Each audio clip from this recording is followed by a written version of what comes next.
Once again, the referee in charge of this championship bout, Atsushi Onare. Et pour nous rappeler encore plus la finale du K1 Grand Prix. Le face-à-face entre les deux hommes. À l'avantage du Marocain, 8 kilos en plus pour Rico Verhoeven. Badr Hari, si le kickboxing avait décidé comme le MMA ou plus particulièrement l'UFC de faire une ceinture BMF, Badass Motherfucker, assurément Badr Hari l'aurait autour de la taille depuis 15 ans. Allez, c'est parti, les deux hommes en droitier. Et ce soir, c'est celle du Glory qui est en jeu. Et elle est la propriété de Rico Verhoeven jusqu'à maintenant. Et la première attaque avec les poings de Rico Verhoeven, qui va essayer d'emballer et qui touche déjà avec une première droite. Les spécialistes étaient d'accord pour dire que les débuts du combat seraient à l'avantage de Badr Hari. Mais où en est Badr Hari?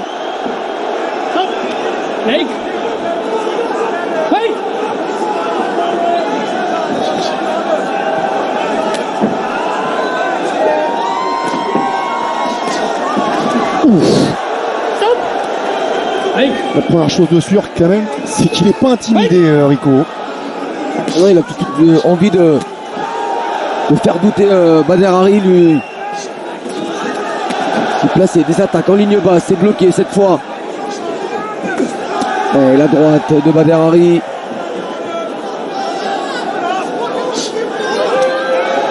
Le dernier combat de Badr Hari remonte au 3 mars 2018, victoire sur SD Gargues.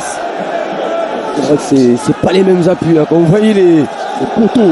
Oh, attention, c'est lui qui est touché. Il a été complètement sonné, Rico Verhoeven. Et le voilà, le knockdown dans les deux premiers rounds. Et c'est pourtant Rico Verhoeven qui a déclenché le premier, qui a essayé de mettre la pression sur Badr Hari. Et attention derrière. En restant très très calme, il a réussi à placer cette droite qui a déjà fait beaucoup de dégâts chez ses anciens adversaires. Badr Hari qui accélère maintenant. Et Rico qui va gagner du temps pour essayer de récupérer. Et encore une longue minute à tenir.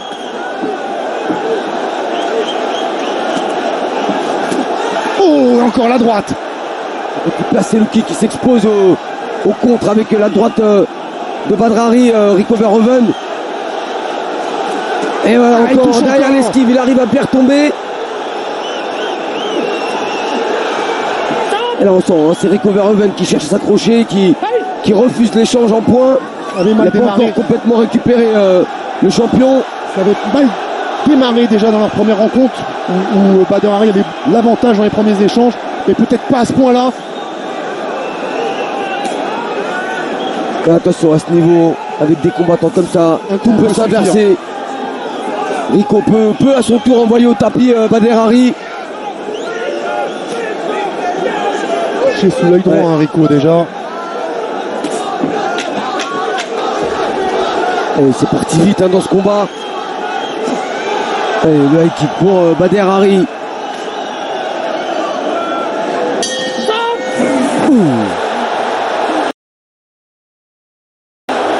Quelle première reprise déjà. Première reprise. Beaucoup de choses.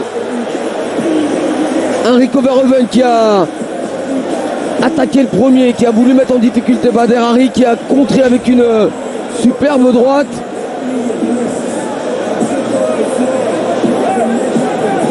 Voilà, elle arrive juste au niveau du menton, cette très courte droite de Badr Hari,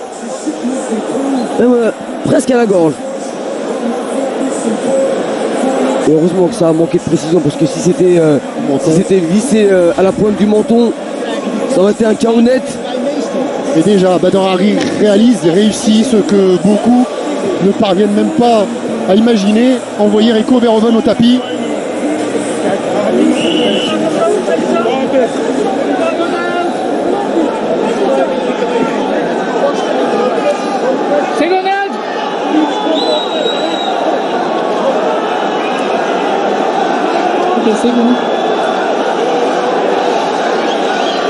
Allez, c'est le Marocain qui prend le meilleur départ. Il a déjà envoyé une première fois au tapis Rico Verhoeven. Oh, Là encore, c'est qui va Rico qui presque touche. plus être dans la position confortable du champion qu'on doit venir bousculer. Mais attention, il sait ça qu'il doit rentre bien. revenir. Et les appuis. Attention, c'est le crochet maintenant de Bader Hari. Et on sent que ça peut venir des deux côtés à n'importe quel moment. Il y a eu des championnats du monde de boxe anglaise qui nous ont énormément déçus il n'y a pas longtemps. Mais ce combat là, en pied-point, Là, vous avez pour l'instant, il tient son rang. Vous avez deux montagnes face à face et ça recule pas, ça cherche vraiment le coup dur, ça s'engage, ça prend des risques.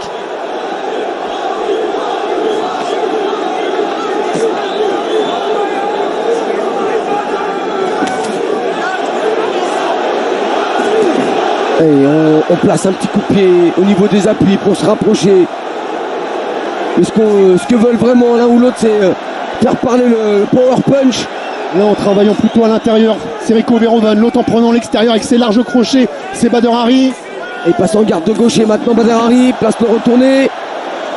Il avait pu lui placer comme il l'avait placé à Stéphane Leko. Mais enfin, c'est pas le même gabarit. Leko qui était un des plus petits poids lourds à l'époque. Et Rico Verhoeven qui est l'un des plus puissants actuellement. Il a les points ce soir, Bader Hari, pour faire mal à Rico Verhoeven. Il a peut-être un petit peu moins les jambes. Ouh, attention à ce coup qui arrive juste derrière le coude. Rico est en train de démolir la jambe gauche de Bader.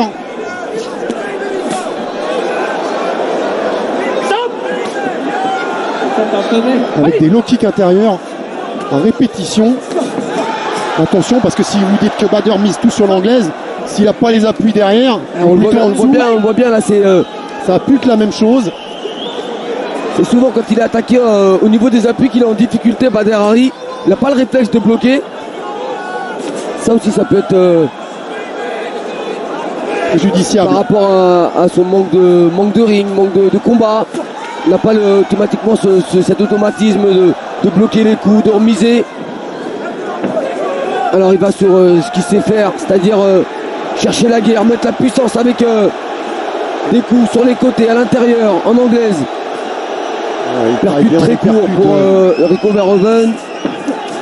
Il a encore le crochet, il a ripé. C'est toujours ça, à l'intérieur pour Rico, les directs, les uppercuts et les larges crochets pour Bader Hari. Et la salle qui se réveille.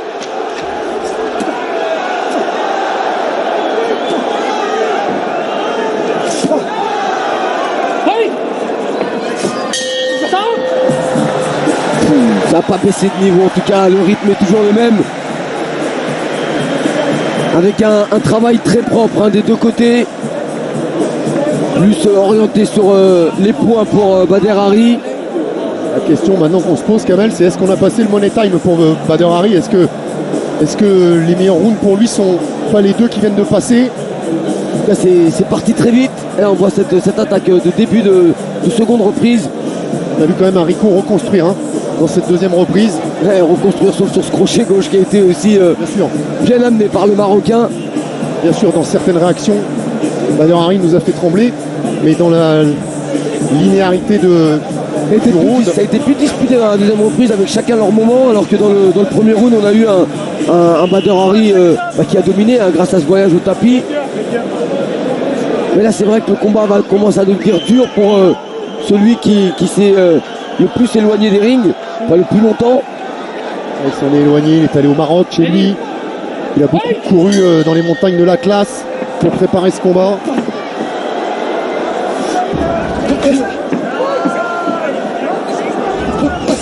Et on connaît la faiblesse d'un combattant qui manque de ring, c'est-à-dire Et le deuxième voyage au tapis, on vous rappelle qu'il ne peut aller que 4 fois au tapis en synchrone.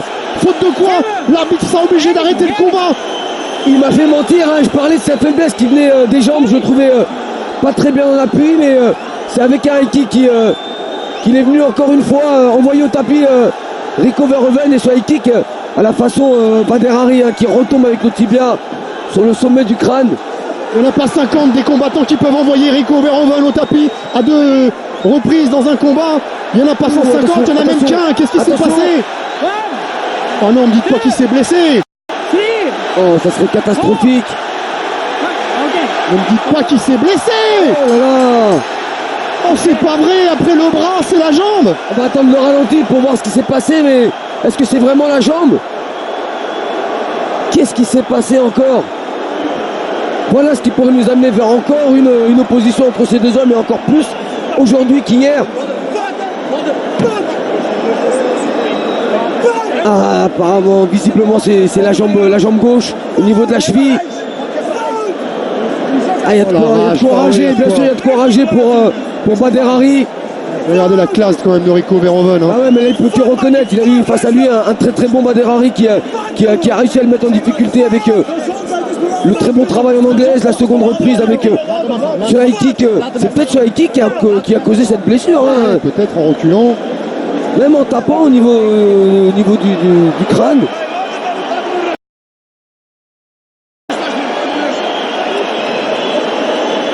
Oh, c'est vraiment on est déçu, bien sûr, on est déçu. On est déçu parce qu'il avait sa victoire, il tenait le champion au bout de son poing et de son pied, Bader Hari, mais c'est aussi ça la boxe. Rico Verhoeven qui pendant la conférence de presse avait provoqué, c'est 2 fois ça la boxe pour Bader Hari. Avait dit à Bader Hari, j'espère qu'il va pas encore se blesser. Mais c'était avant le combat, ça faisait partie de la promotion, ça faisait partie de ce qu'il faut faire pour vendre un combat. Ouais, vous avez raison. C'est peut-être ce pied qui vient heurter l'arrière du crâne. Partie quand même assez difficile, dure. Il tape avec la malléole un peu. Hein. Ouais. Il y a aussi ce coup de pied avec le talon. C'est plutôt là. Hein.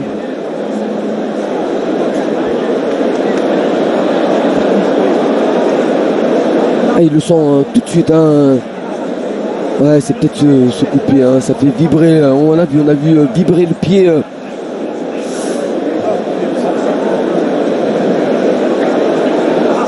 Ah, c'était le pire des scénarios possibles. Après la première rencontre qui avait fini de la même façon, on voulait un gagnant clair et net. Encore plus après ces 2 reprises où on a eu vraiment comme au premier combat, Kamel. Un très très grand combat, un bon niveau des deux côtés, un Bader Hari efficace. Oh, la peine de Bader Hari, elle est communicative vraiment. Parce que franchement, il est en train de faire un super combat.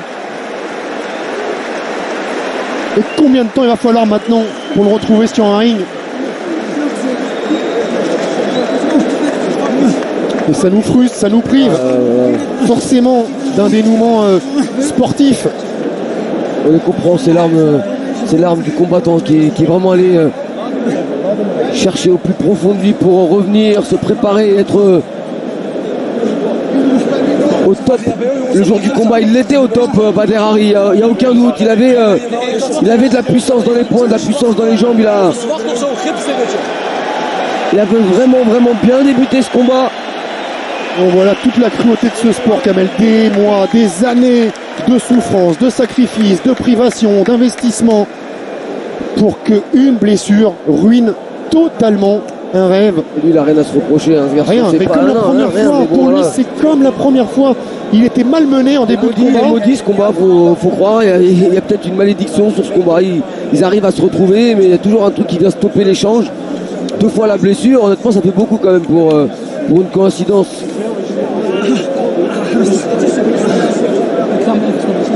On va rester 2 fois dans cette même reprise. Hein. Non, c'était pas dans le deuxième round la première fois.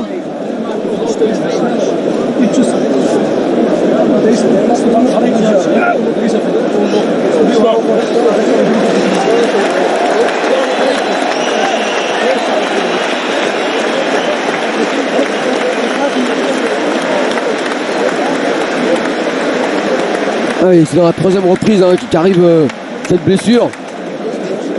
Et c'est vrai qu'on est perturbé parce que là, honnêtement, on ne s'attendait pas à ça. On s'attendait vraiment à ce que le combat monte en puissance et au moment où ça commence à bien prendre, on pouvait digérer n'importe quelle issue, sauf celle-ci.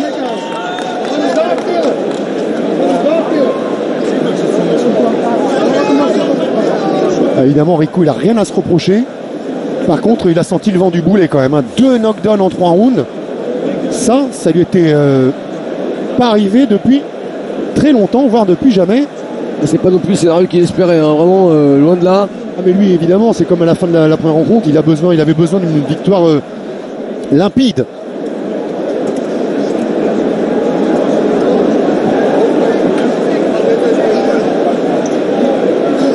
Aïe aïe aïe aïe aïe aïe aïe.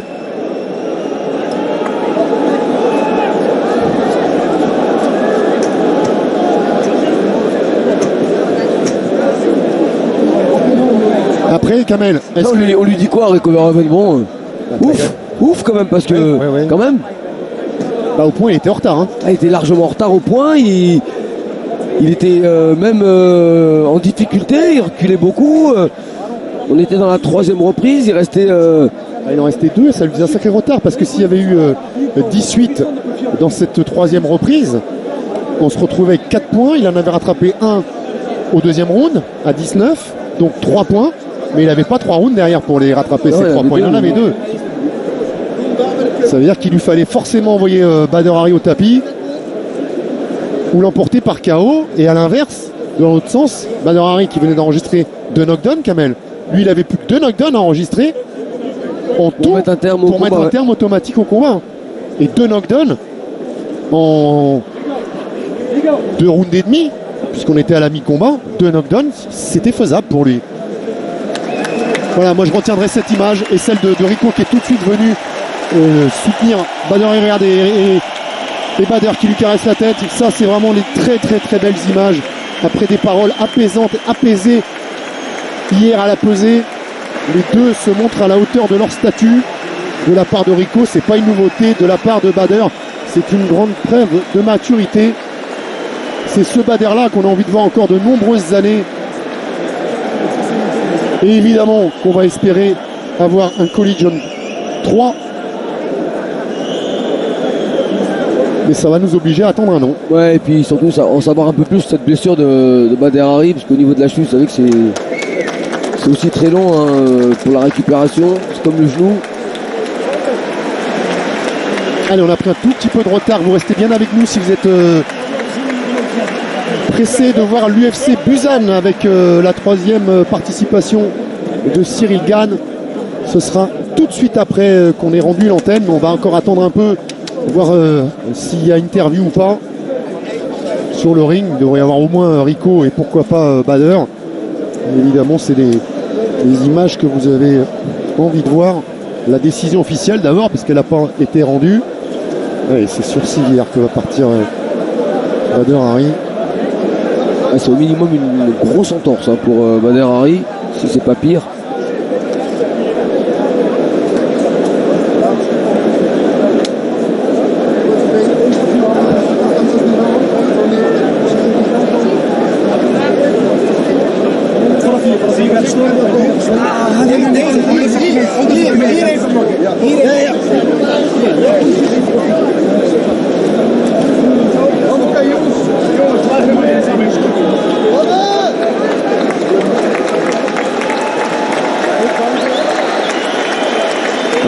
Quand vous avez le bras fracturé, vous pouvez partir debout. Là, c'est porté qu'il va falloir l'évacuer. Et le problème, c'est que notre frustration, on peut la reporter sur personne, Kamel.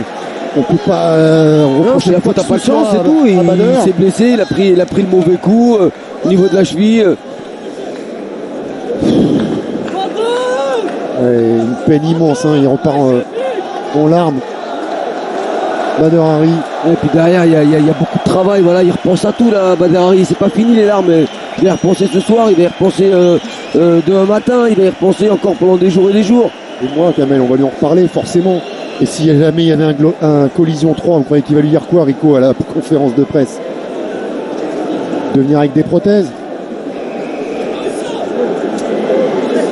Ouais, puis il n'y a même pas de y a pas de joie derrière pour Rico Verhoeven, c'est pas possible de toute manière. Là, Et là où c'est frustrant, Kamel, c'est que si encore la blessure intervient à la fin de 2, la première fois ou 3 rounds cette fois-ci, avec une domination de Rico Verhoeven, on se dit bon, ça enfonce le clou. c'est que là, c'était encore une fois à la portée de Badr Hari. Était encore plus net cette domination de Badr Hari. Et c'est lui qui a fait le preuve de plus de précision. Il a été efficace, il a touché, il a envoyé au tapis 2 fois le champion en à peine 3 rounds. Je ne vois pas ce qu'il pouvait faire de plus. With an official time of 59 seconds of the second round, and is ruled a technical knockout for your winner and still heavyweight champion of the world. C'est pas ce qu'il espérait, c'est pas de cette façon qu'il espérait qu'on lui lève le bras, Rico Verhoeven, mais ça fait aussi partie de la boxe, c'est comme ça. C'est pas un sourire de vainqueur. Ouais, le gros problème, Kamel, c'est qu'on était venu chercher une réponse ce soir, une seule. Qui est l'homme le plus fort? Et cette réponse, on l'a pas. On l'a pas, même si on a un début de réponse, hein, même si 2 rounds et demi ne reflètent pas tout. C'est quand même un Badr Hari plus efficace. J'ai un double sentiment. J'ai été surpris à 2 reprises. Je suis très déçu de moi-même. The full game plan was working, the impact was working. So next to the 2 mistakes I was making, mais à côté de ça, le game plan marchait parfaitement. Je le touchais durement et il sentait ses impacts.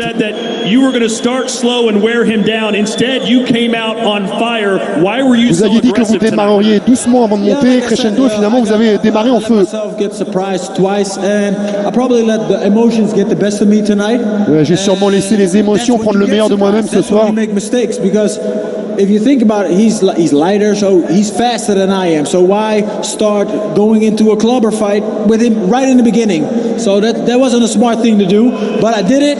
I got hit, I went down, but I got back up. Ce mec est plus rapide que moi, donc pourquoi aller échanger des coups dans une bagarre de club alors qu'il va me battre? Eh bien, malgré ça, c'est ce que j'ai fait et c'est pourquoi j'ai été surpris à 2 reprises. Let me tell you this. If you say, Rico, you went down twice, you was losing this fight. You are right. Si vous dites que je suis allé 2 fois au tapis, and the fight ain't over till it's over, till the 5th bell rang, that's when it's over. So I was still in this motherfucking fight. Si vous dites que j'ai perdu ce combat parce que je suis allé 2 fois au tapis, vous avez raison, mais un combat, c'est jusqu'au coup de cloche finale. Et en gros, qui sait ce qui aurait pu arriver? Il a raison, c'est vrai, il a raison. Of course, that's like there are always 2 sides to a story. But like I said, if the 5th bell rang and the fight is over, that's when it's over. And before that, everything can happen. We're now in a soccer stadium. Il y a toujours 2 façons de voir les choses. Et comme je le dis, tant que la cloche finale n'a pas retenti, le match n'est pas fini. The other team scores 4 points. What happens then? You lose. So the fight ain't over till it's over. Il anticipe ce qu'on va lui reprocher. C'est vrai qu'il avait aussi des arguments à faire valoir derrière. Il aurait très bien pu mettre la sauce pour KO Badr Hari, c'est sûr aussi, mais on ne le saura jamais. No, definitely not. I told him, I said, hey, guys, let's be honest. What we do here is entertainment and it's a real fight. This shit that goes down in here is nothing but real. But in the end, it's your health that's most important. And everybody wants to get home after a fight, healthy. So if Badr can't continue healthy, he shouldn't continue to fight at all. And we can do it again. And finally, let's just talk about this moment, this night. Over 30,000 fans in here for this battle. Your thoughts on what you were able to accomplish along with Badr? Oh, guys, let me tell you this. This is amazing. This that we did here tonight, this is amazing. Ce qu'on a fait ce soir, c'est incroyable. With dividing ourselves with being Team Badr or being Team Rico. Just let's unite all together now because you all are part of history tonight. Il y avait 2 clans ce soir, le Team Rico et le Team Badr, mais maintenant il est temps de s'unir. Thanks to you guys. You guys all put your hard working money to buy a ticket, to to come watch us tonight, and we're thankful for that. So Vous êtes venus, vous avez dépensé de l'argent pour acheter vos places et on vous remercie vraiment pour ça. Me and Butter live for fights like this where you guys can all enjoy. Of course, we hope for a better ending. This time it wasn't a better ending. Next time we're going to do it again and we're going to do it even bigger. Bien sûr que ce soir c'était pas la fin idéale, mais on le refera et la prochaine fois ça se passera autrement. Et ce qu'avait dit juste avant Rico, One more time on for lui the demandait king of si la guerre était kickboxing, finie entre eux, il a dit non, pas du tout. Nous, ce qu'on fait, c'est du show et du sport. Le combat est réel. L'important, c'est de repartir en pleine santé, alors que Bader rentre se soigner et revienne lorsqu'il sera en état de combattre. Ouais, mais moi j'aurais aimé que cette année 2019 finisse un peu mieux avec ces deux petits rounds qui nous manquaient entre Rico et Bader.